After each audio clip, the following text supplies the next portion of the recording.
To make the presentation to Mr. Nicklaus, our good friend Sarah Brady, who used to work at the UG, at the United States Golf Association Foundation, was going to be here, and she had an unfortunate last-minute situation, wasn't able to make it.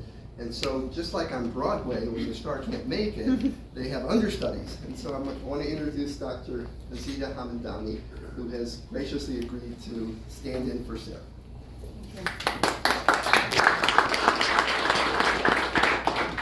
So as Mark just introduced me, my name is Dr. Azita Hamidani. I'm an emergency physician, so the commitment to all of healthcare and first responders resonates strongly with me.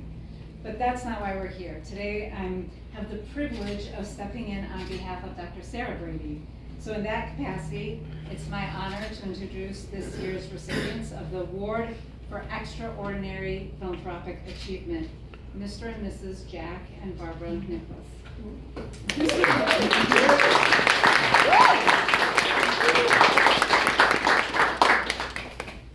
This award recognizes individuals whose generosity and vision transform lives and whose leadership inspires others to follow in their footsteps. Past recipients include Jim Brown, Dikembe Mutombo, Michael Phelps, and tonight we're proud to add the Nicklauses to that extraordinary legacy. While the award is typically given to the athlete, honoring Mr. Nicklaus without Mrs. Nicklaus would have been woefully incomplete, because their impact has always been a partnership, a shared vision that they realized together, and as we learned earlier tonight. When you look at what they've built, their decades of dedication, innovation, unwavering commitment, it becomes clear why this honor fits them so perfectly. So a few years ago, I, Sarah, had the privilege of leading the foundation at the USGA. My chairman at the time, Michael Pescucci. Thank you. A close friend of Jack's.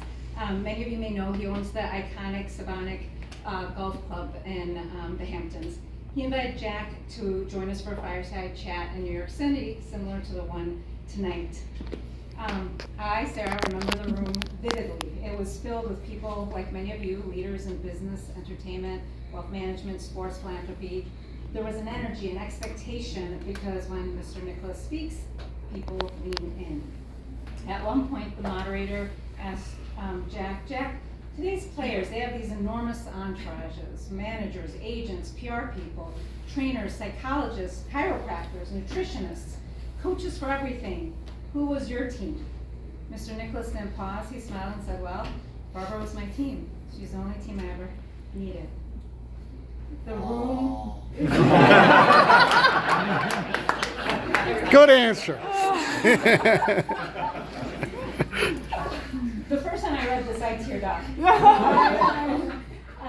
The room went quiet, not in a heavy way, but in that rare shared way where everyone feels exactly the same thing at exactly the same moment. Because in that one answer, Mr. Nicklaus was no longer talking about golf. He was talking about life, about love, about partnership, about having someone besides you who steadies you, who believes in you long before the world does and long after the world keeps score. What stayed with me wasn't just what he said, but how he said it. The calm, the certainty, and the complete contentment. Years later, people don't remember the technical discussions of the fireside chat, rolling back the ball, the new rules, handicapping, agrimony, which I had to look up for myself, and golf course design, but they remember that moment. They remember Mrs. Nicklaus, and she wasn't even in the room that night. You were there, okay. You left. When we began preparing to present this award, it didn't feel like a decision, it simply felt obvious.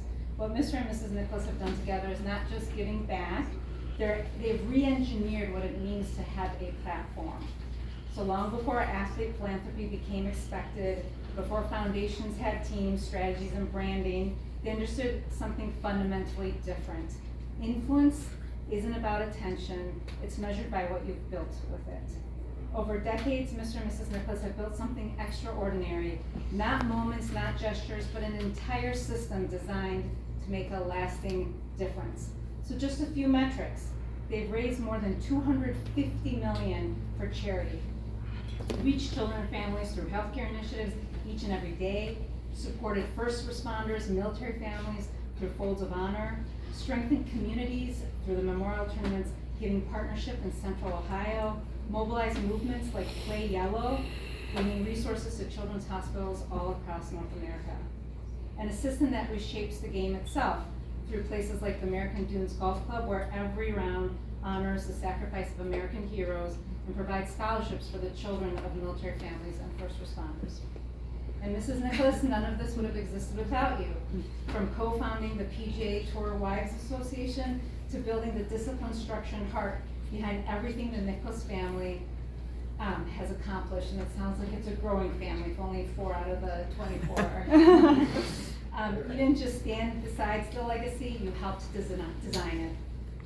Together, Mr. and Mrs. Nicklaus created a model for giving back that every athlete, sponsor, championship, and partner can follow.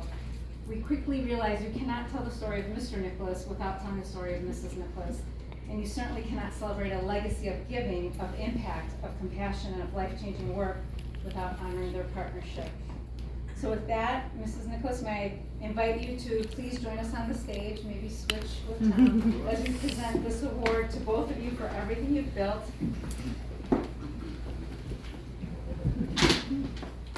First we give it for both of us to get up.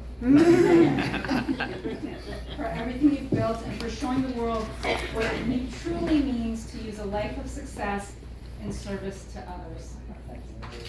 These were not my words. These were not your words. Sarah. Very nice. Thank you so much. Wonderful.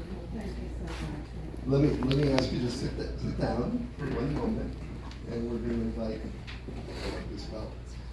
The Giving Back Fund is deeply blessed to have as its patron saint one of the greatest young artists in the world, Michael Kalish. Michael grew up just down the street in Atlanta. He was a star baseball player as a young man, and after an injury, figured out that he could be a star at something else also, and became one of the most iconic artists in the world. His work is displayed in galleries all around the world. He's been commissioned by none other than Muhammad Ali, and we are so honored and so proud to have him present to the Nicklauses this award of his creation, and he will tell you all about it. Michael, thank you so much. Thank you, Mark. It's an honor to be here. It's an honor to have interpreted the greats over the last 35 years of my career. Mark mentioned my time with Muhammad Ali and his wife Lonnie, and this reminds me of that moment. It's two great people that came together to do incredible things. But I'm here not because of golf as much as I'm a huge golf fan, and we all are, but what defines someone great in my eyes, and I'm sure all of our eyes, is what they do off the field, outside of the ring, off the court. And you don't see it as much now, but to see someone and a couple doing things so great, it's so impactful, it's certainly why we're all here. It's unprecedented. The philanthropy is, I think, not ever been done before at this level. And it's truly remarkable.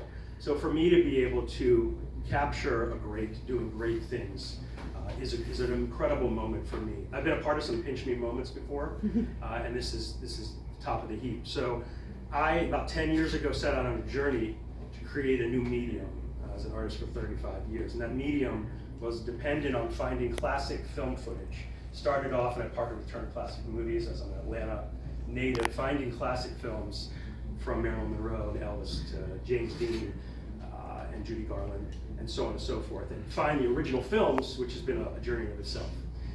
When this opportunity presented itself, serendipity came into focus. I've only introduced 2 athletes in this collection of 25 pieces. One is Muhammad, when he fought Sonny Liston, and the other is Jackie Robinson, who broke the color barrier in 1947, and now Jack. So this piece is a piece that's been in production for 10 years. Again, we were lucky enough to find film footage from 1972, when you won the Masters here, which came together. The piece was designed, but it came together when this opportunity presented itself. And in my mind, and I think all of ours, there's only one person deserving of something like this, and it's you, Jack, and it's you, Barbara. So I'm honored to present this and unveil it. It's a little bit of an interactive piece, so people back there might get it, up here you might not, but that's the point of this. The point is it's frozen in time. All these iconic moments and all these iconic poses are frozen in time in this sculpture. But only when you back up and get a certain perspective, as life is, does it come into focus. So let me do this and we can enjoy the piece. Thank you so much for everything.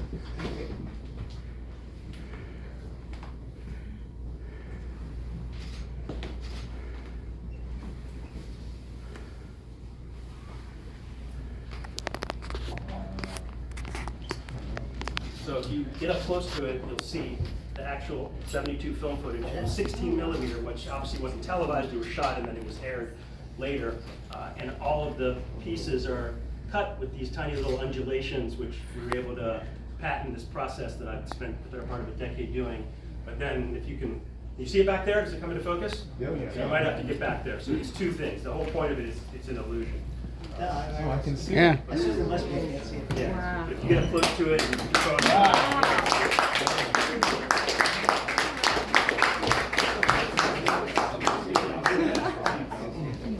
squint at it. Everybody going backwards now. Oh my gosh. This might be the only artwork where you have to back up to get a better view.